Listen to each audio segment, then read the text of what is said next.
Hello and welcome to this presentation on the components of fitness.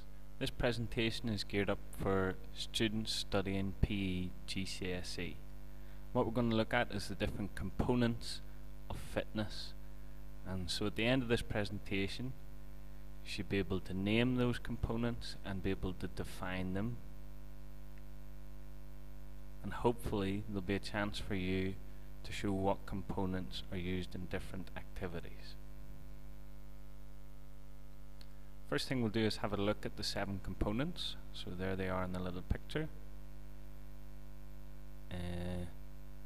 Top and center is aerobic energy production, then anaerobic energy production. So they're both to do with producing energy in the body, and the rest of them are kind of separate from that. So we're going to have a look at each of them in turn. What is aerobic energy production? Well, your body will be producing energy aerobically if you exercise for 20 seconds plus. So anything that takes you longer than 20 seconds, your body's going to have time to produce energy aerobically. And aerobically means with oxygen. And how will we know if we're becoming fitter aerobically? Well, we'll be able to go faster or longer, or do both those things, or do what we used to be able to do but it'll seem easier. Usually aerobic exercise is quite a bit longer than 20 seconds. So if you went to a gym, the type of machines you'd be using to improve your aerobic fitness would be the running machine, the treadmill, the cycling machine, the cross trainer, what would be called maybe a cardiovascular section in the gym, and that's because it's to do with your heart and lungs, cardiovascular. So that's aerobic energy production. The next one's anaerobic energy production, and while aerobic energy production usually goes on and on and on for quite a while, anaerobic energy production would be used for activities that are in short sharp bursts. Usually they're quite short activities, and anaerobic means without oxygen, and basically because the activity is so fast your body doesn't have enough time to produce energy aerobically, so it produces it anaerobically. So we'll be looking at 20 seconds or less. Now of course your body doesn't just flick a switch and begin aerobic after anaerobic. They have quite a patch where they're crossing over one another.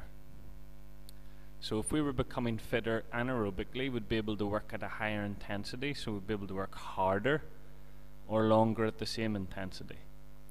And activities that might use predominantly anaerobic energy production would be shot put, very short activity, 100-meter sprint, and weightlifting. So very short activities where there's no time for your body really to make use of oxygen and to get your breathing going, to get the oxygen in to produce the energy.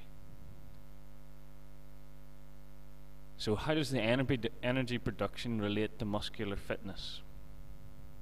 Muscles require energy to contract, and contract means get shorter, so we need energy to make that happen. Energy is produced and provided to the different sorts of muscles and for different sorts of activities. So if you looked at 100-meter sprint versus a marathon, they have different energy requirements. As we're working on a particular type of muscular fitness, which is going to come up in a wee minute, we are also improving that energy production. So if we work on our 100-meter sprint, at the same time as doing that, we're improving our anaerobic energy production. And if we work on longer distance running, we'd be simultaneously working on our aerobic energy delivery systems. So these are the different sorts of muscular fitness. There's muscular power, which is one big maximum effort. So weightlifting is a great example. It's all over very fast, one big effort. It doesn't have to be just once, but so for instance in a sport like volleyball, where you're jumping to spike, the jump would involve muscular power. One big effort. The difference in weightlifting is you usually just do it once and then you have quite a long rest. So muscular power, huge big effort, almost all you can put into it and over quite quickly. Muscular strength doesn't have to be all out effort, but it's certainly quite a lot of effort and over a short period of time. So if you think about tug of war or rugby scrum, they're not one big effort once. There's a steady push, or wrestling where you're having to hold someone and struggle for a little bit longer than muscular power. So here's a question to try and relate what we've done so far. What energy system supplies energy for strength activities? Do you think strength activities get their energy supplied by aerobic or the anaerobic delivery system? You can have a think about that. Next is muscular speed. So a moderate force at a high speed. So you can see the forces going down. So we had maximum, then near maximum, now only moderate, which means in the middle. At high speed, so something that happens very fast, and this is determined by the muscle's ability to contract quickly. So a dodgeball throw or a volleyball spike or cricket bowling all show something moving very fast. There's plenty of examples. I've set the lucky few down here because some people are born with muscles that contract faster. So if you looked at a world-class sprinter, chances are the muscles they were born with, the type of muscle, is very good at contracting quickly. So it gives them a really good chance for success in that event. And muscular speed is much sought after in the world of sport. Speed's very, very helpful. Muscular endurance. So this is the ability to hold or repeat an action for a long period of time. So you go on and on and on and on. This would include things like running and cycling, swimming, anything where your muscles are doing the same thing over and over again, or they're having to hold your body in position for a long period of time.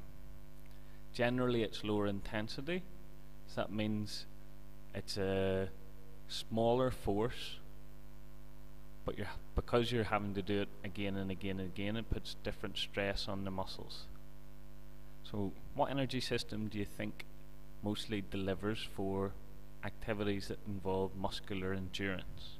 Aerobic or anaerobic? Flexibility, I put here the forgotten one because so many people in a gym situation or even at school forget that this is a component of fitness. They just forget that it's something important to work on. They're more interested in being able to run a big distance or being able to lift a heavy weight. And flexibility is the ability to express full range of movement at a joint. So we've all seen people who have good flexibility.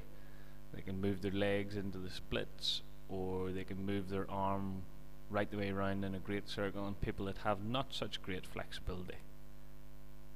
So if you looked at the joint, someone with good flexibility around the shoulder joint or the hip joint would be able to move the leg or arm in a big circle around that joint. So this is your task to come out of this presentation. Fit for what? So along the top you can see those components of fitness, and down the side we've got 4 different sorts of people: a warehouse worker, 100-meter runner, gymnast, and a midfield footballer. And all like you do is, taking the gymnast as your example, fill in the different boxes for the warehouse worker, the 100-meter runner, and the midfield footballer. So you can see for the gymnast, for aerobic, I've said yes, they would need a little bit of aerobic fitness for their floor routine, which maybe be 2 minutes long, but not as much as anaerobic. And for anaerobic, I said yes, an example of where they would need their anaerobic fitness is the run up for the vault.